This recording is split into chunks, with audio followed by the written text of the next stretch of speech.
तुम्ही आमदार झाल्यानंतर पहिल्यांदा धनंजय मुंडे आणि तुम्ही एकत्र आलात गडावर. अरे आम्ही एकत्र आलो म्हणजे आम्ही एकत्र काम केलं, आता परत आम्ही एकत्र आलो ह्याचे काही नाविन्य नाही. आता आम्ही एकत्रच आहेत, एकत्रच राहणार. आता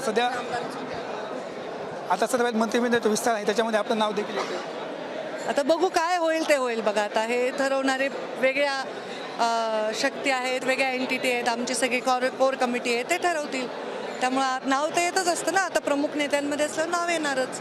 तर काही जे होईल ते होईल. आता जिल्ह्यामध्ये 2 घटना घडल्या की याच्यामध्ये एका देशमुखाचा खंकण्यात आलेला आहे, त्यामध्ये पलईमध्ये देखील अमोल यांचा. तुम्ही गंभीर प्रश्न आधी विचारायला पाहिजे ना. मला जिल्ह्यामध्ये जी घटना घडली, 2 घटना घडल्या. एक तर त्या देशमुख सरपंचाचा हत्या झाली आणि मृत्यू झाला, तर फार वाईट झालं. तरुण पोरगा गेला, त्याच्याबद्दल मी तीव्र संताप व्यक्त करते.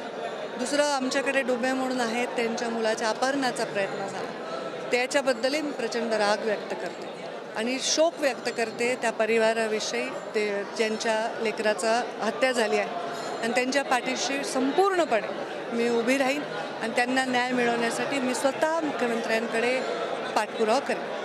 त्यांच्या पाठीशी मी संपूर्णपणे खंबीर राहील असं पंकजा मुंडे यांनी केलेलं आहे. कॅमेरापर्सन हर्षल सर, संभाजी मुंडे, टीव्ही पलई, बीड.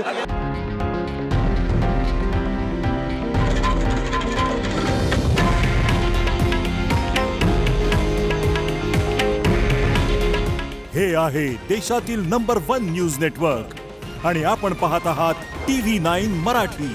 काळजी तुमची, हित महाराष्ट्राचं.